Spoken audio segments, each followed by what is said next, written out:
Hello and welcome to the vlog. 3 years ago, when my Radrunner arrived via UPS, I knew that I'd need a hand putting it together. So I did my research, I asked Dr. Google, and I found a mobile bike engineer called Scott who lived fairly close by in Burbage near Hinckley. So I asked Scott to come over and see if he could do his stuff, work his magic, and lo and behold, he did a fantastic job, I have to say. I knew then that Scott knew his stuff. Ever since then, I've had my Radrunner serviced every January, and this January is no different. But I thought for today's log I could show you what Scott does in terms of his work. I think he's a top bloke. Let's have a look.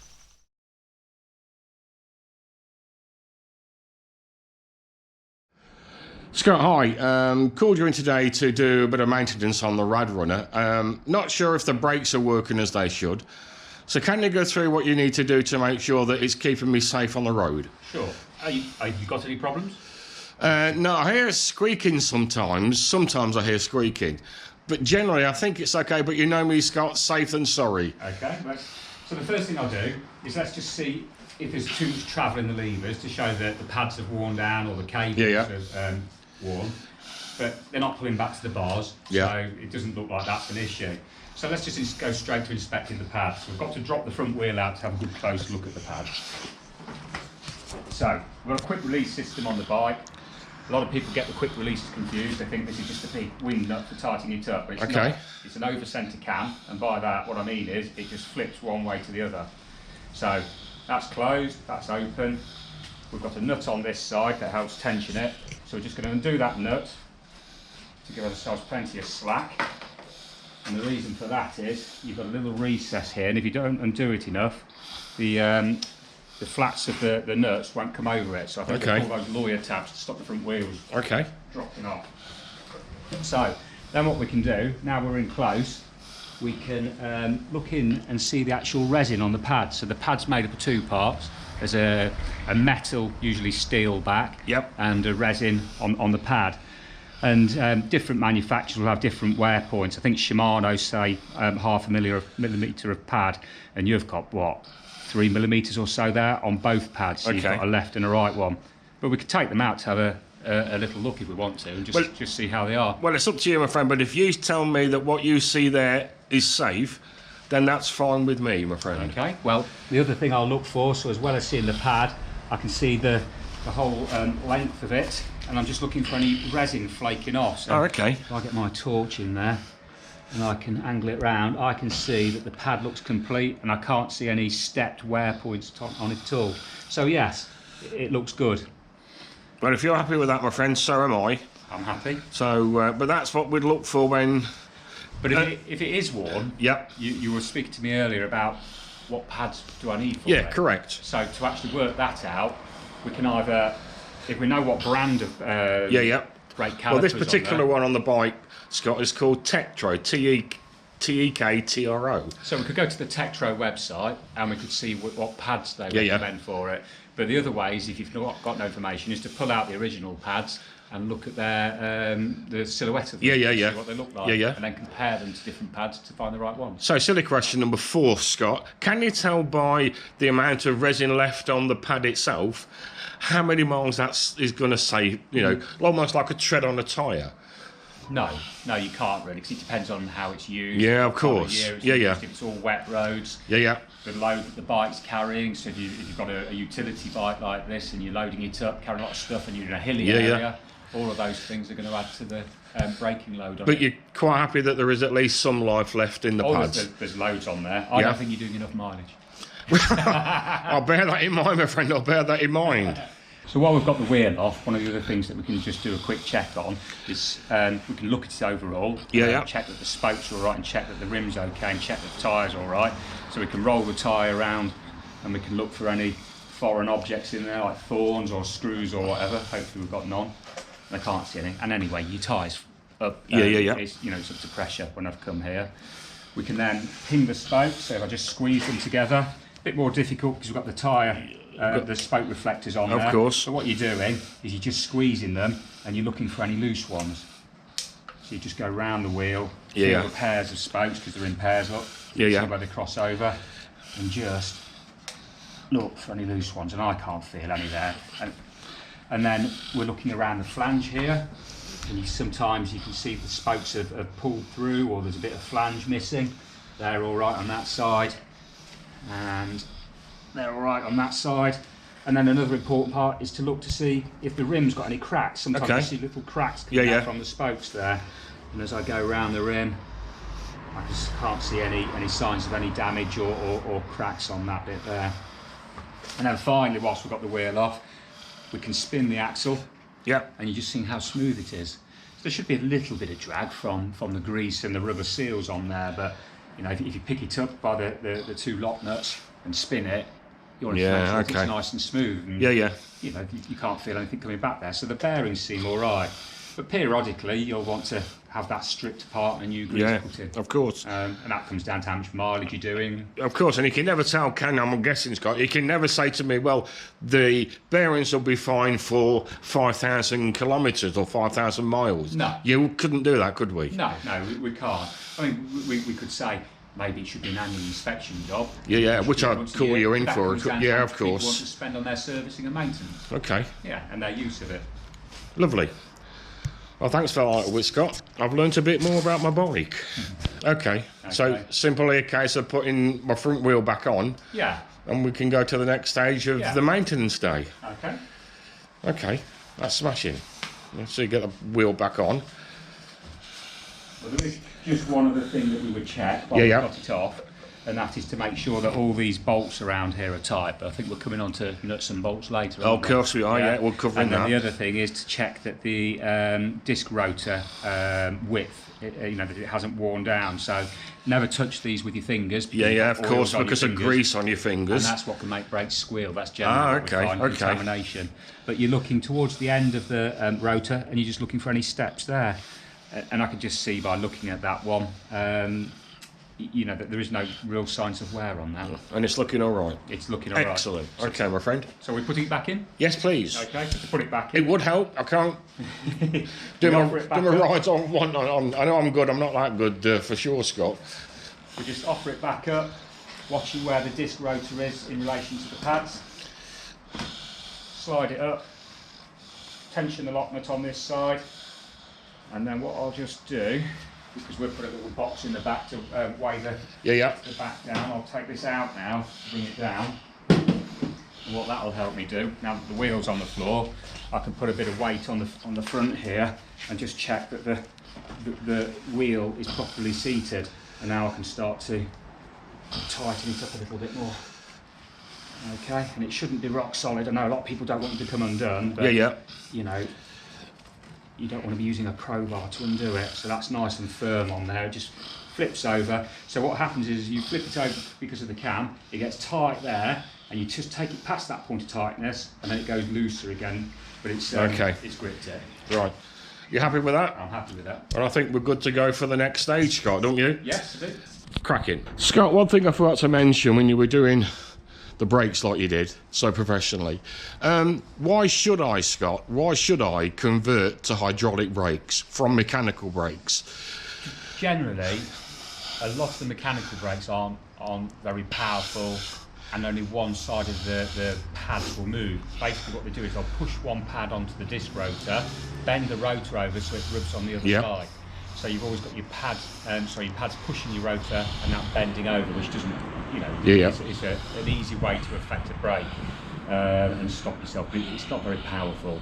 So on a hydraulic disc brake system, both pads contacting the rotor's not bending, and you just get a lot more power from having the different pistons at the front, on the lead to the rear. And you've just got much more effective So that's braking. something you'd recommend? It is. It's a completely different braking experience. Sometimes with cheap mechanical disc brakes, we just don't stop. Yours work well, but I come to blame. We can improve them, yes. It would improve them, yeah. Scott, food for thought, thank you. So Scott, part 2 of my maintenance matters vlog. My drivetrain. Okay, how can I tell if my drive chain needs attention at all, Scott? How do I tell? Well, there's a couple of clues. One is when you're pedalling, are you getting lots of noise or Yeah. skipping or anything like that? So there's a clue there just from its operation and its sound. Secondly, looking around it all, because I'll come across chains regularly where there's a bit of one of the links has snapped. So Okay. if we zoom in, Martin, Yep. you've got an outer link here. This you can see facing us. You've got rivets in there, and then you've got an inner link there.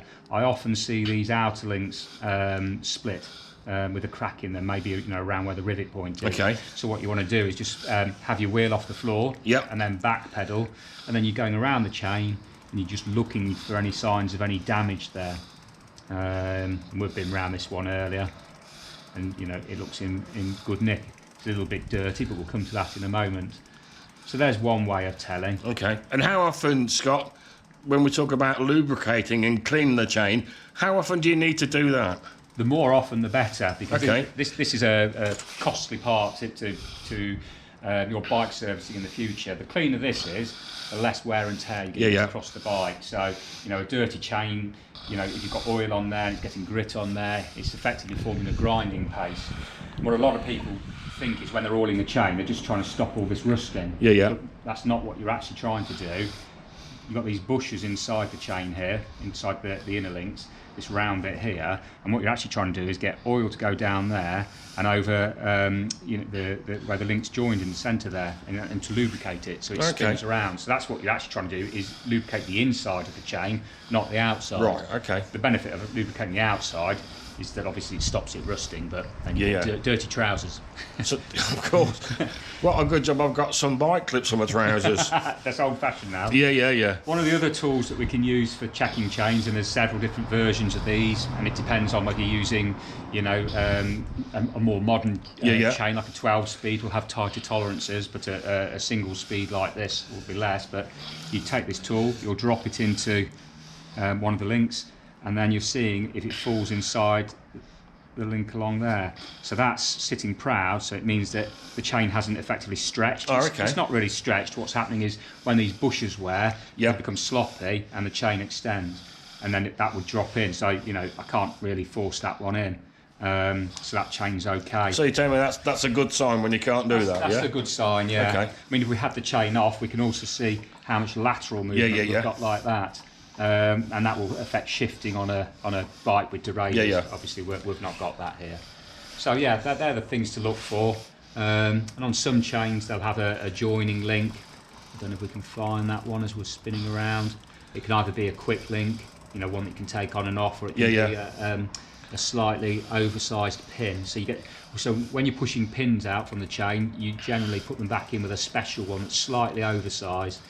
Because if you use the same original one again, the chain's likely to break at that point. So make sure you get the special joining pins. I can't quite see it there. Okay. Gone round.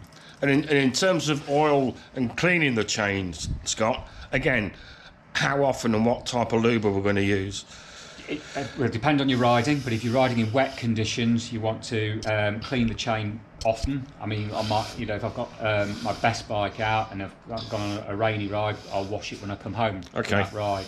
I'll give it a good clean, and we'll demonstrate that in a moment. But yeah, so more often, so if it's getting lots on it, and then you get that noise, you feel it a bit gritty as you're pedaling, just clean it.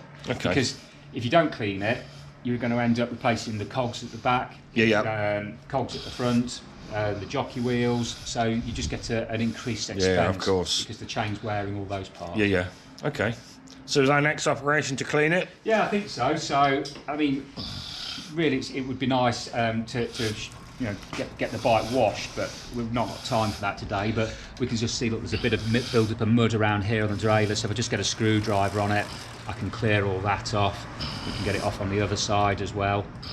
There you go, there's a good one. So, you want to keep these as clean as you can, because it's just adding to potential problems on the bike. You can see a little bits around here. And, if you got your hose out in the summer, you'd have this all very clean. So yeah, so I'll get all that, what I can see off there. There we go.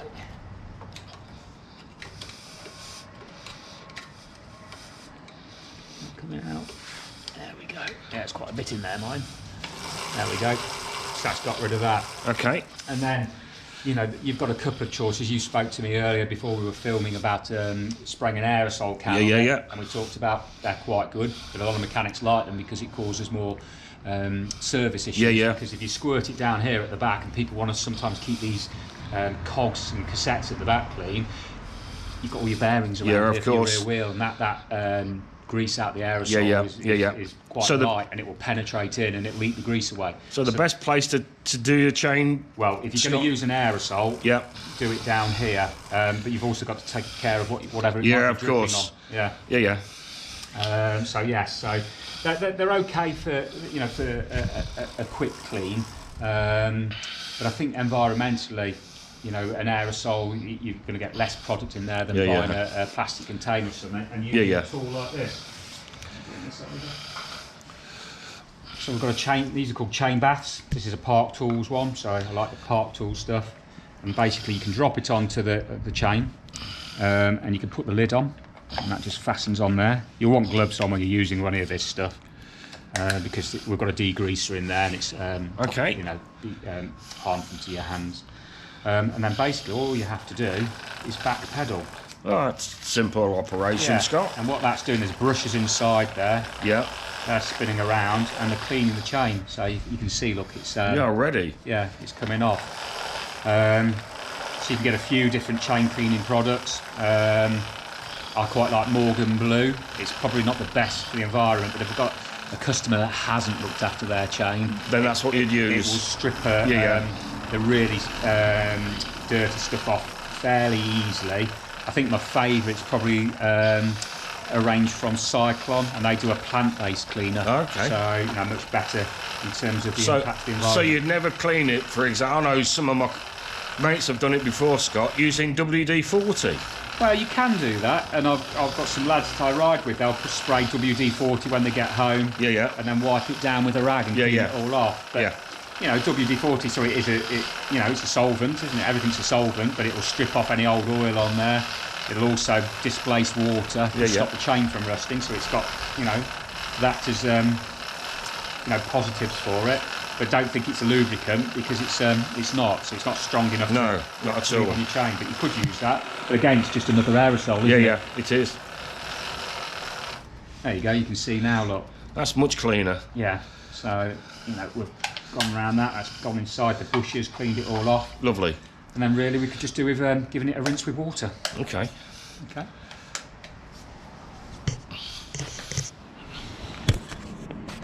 Right, Scott.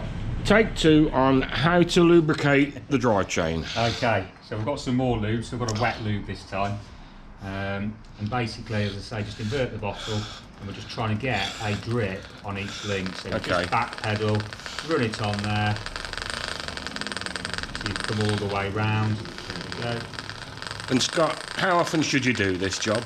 Well, I do it whenever I clean the chain. And how often do you clean the chain? Well, so in the winter, I'll clean it once a week at least. You know, I ride twice a week. I'm probably doing 100, 150 miles a week. Oh, wow. Now, silly question. Can you tell anything from the sound that you hear of that?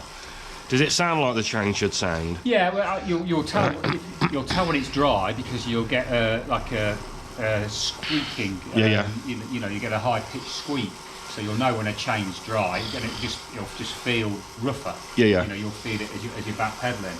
What I'm doing there is just back pedaling to let the oil soak through into the bush, and then the important thing to do is just to take off any excess. Okay.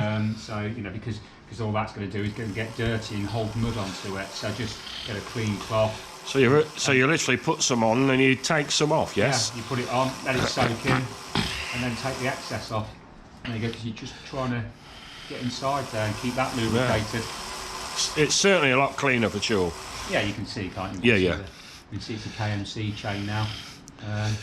You know, so it's a lot cleaner. I mean, if we'd had the time, and it's winter riding, Martin. Yeah, of course. You know, you keeping on top of your bike, keep it clean is difficult, but you would get a brush in there and we'd clean down all the teeth and all around here at the front where it's all built up. Okay. But you know, if we just do even this as a basic sort of clean, it's going to prolong its life as well. So that's the chain done. Yeah. Okay, folks, on to the nuts and bolts.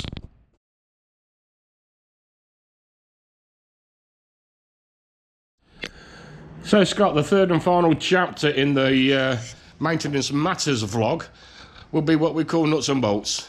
Okay. Just making sure that everything is, the major stuff is tight as it should be. Yeah.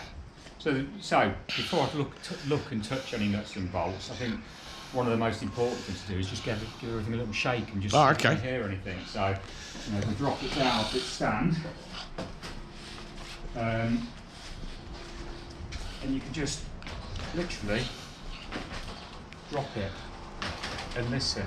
So one of the other things we can do is if we apply the front brake, yep, we can rock it backwards and forwards.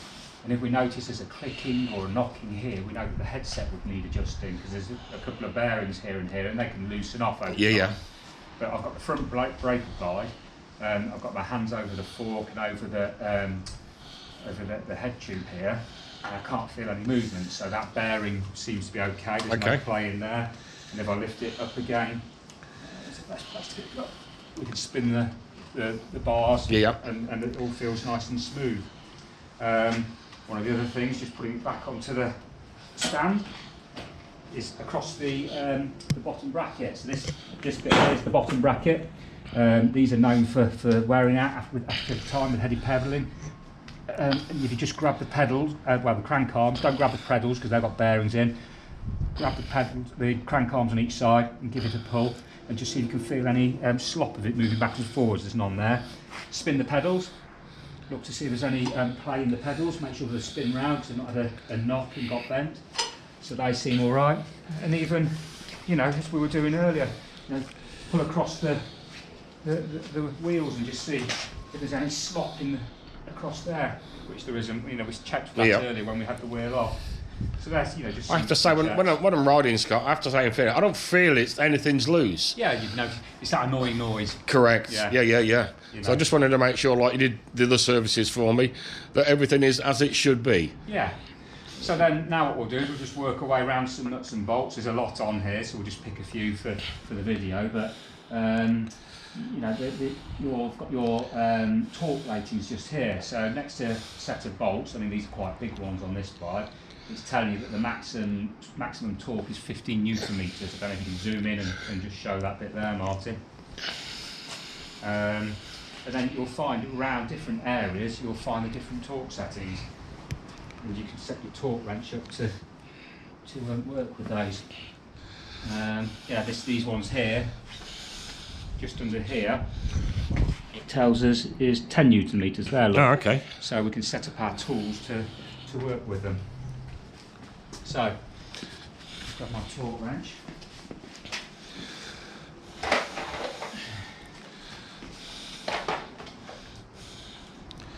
So what size bolts are they?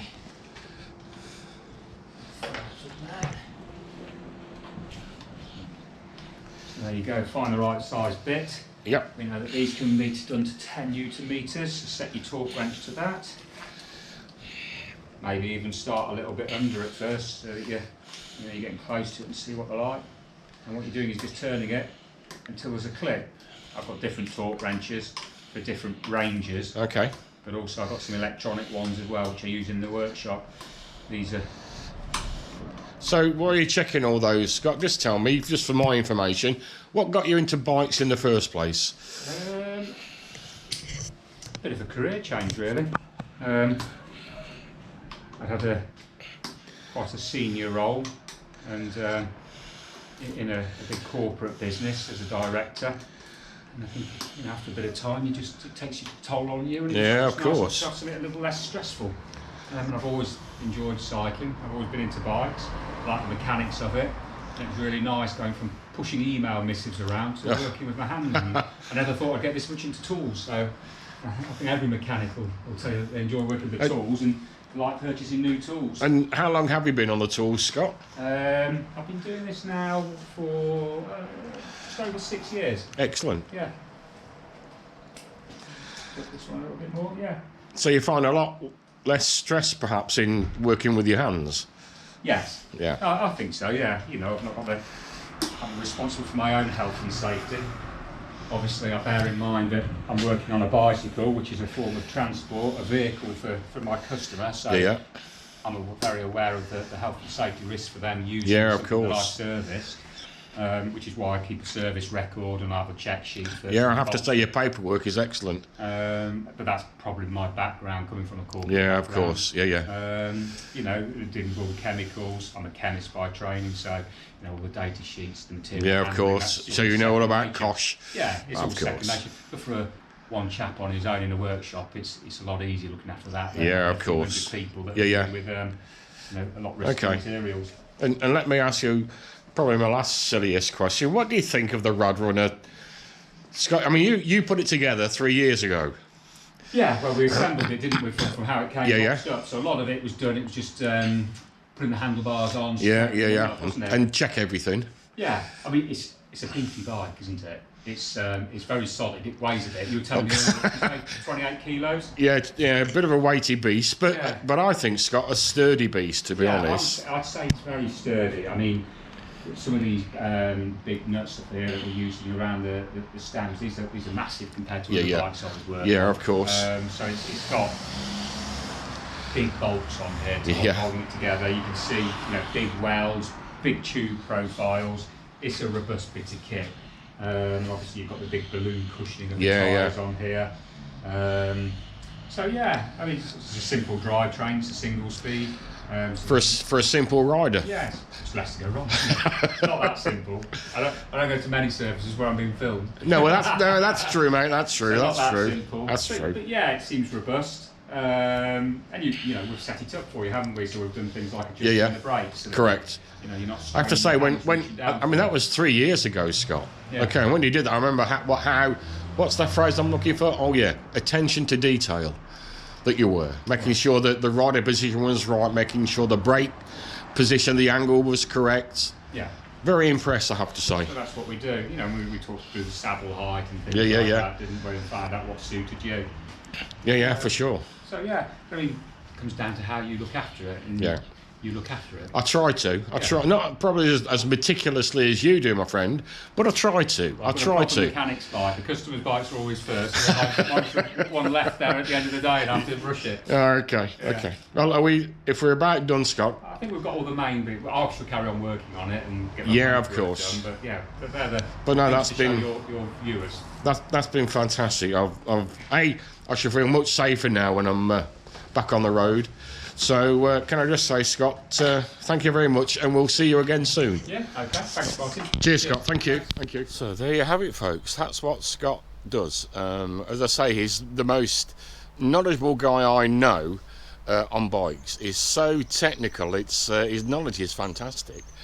So yeah, that's all done for another year. Earlier in the vlog, you just heard me talk to Scott about hydraulic brakes. Here's the ones that I'm going to buy from a site called Big Game Bikes. That's from Gareth sites. I get quite a few bits from him, some accessories for the Radrunner. So that's what I'm going to do. I've also had an update to the safety feature on my bike. Well, I think it's a safety feature. I'd be interested to know what you guys think. I've had a second Z-FAL mirror on the left hand side of my handlebar. My theory is if I can see more behind me, the bigger picture, I'm going to be a lot safer. But will two mirrors really make me safer? I hope so. But again, you may have a view on that. So thank you for watching the vlog. And until we meet again, my friends, it won't be too long at all. All I can say to you, as I always say, is ride rad.